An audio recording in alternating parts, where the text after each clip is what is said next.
I guess today I'm going to be showing. Okay, hold on. This is a contest entry for contest number 13, Miss Meg, and I'm going to need Yash to tell me when to stop. Stop. So stop right there. So that's your card. Just remember that card.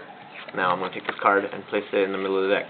Now, normally what a magician would do is they would find out your card by doing some magic or something, but what I'm going to do is hire someone called the Seer, and he's just going to tell me what your card is.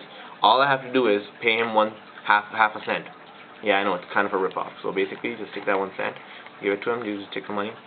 Okay, yeah, he takes the money. And then, what I do is, I ask him what your card is, and he says your card is the King of Diamonds. So let's place that right there.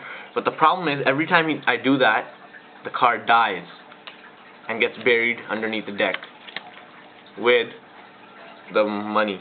And then the ace hunter right here goes looking in for the money, and he just finds them. But what happens is, when the ace fights the King of Diamonds, it also dies.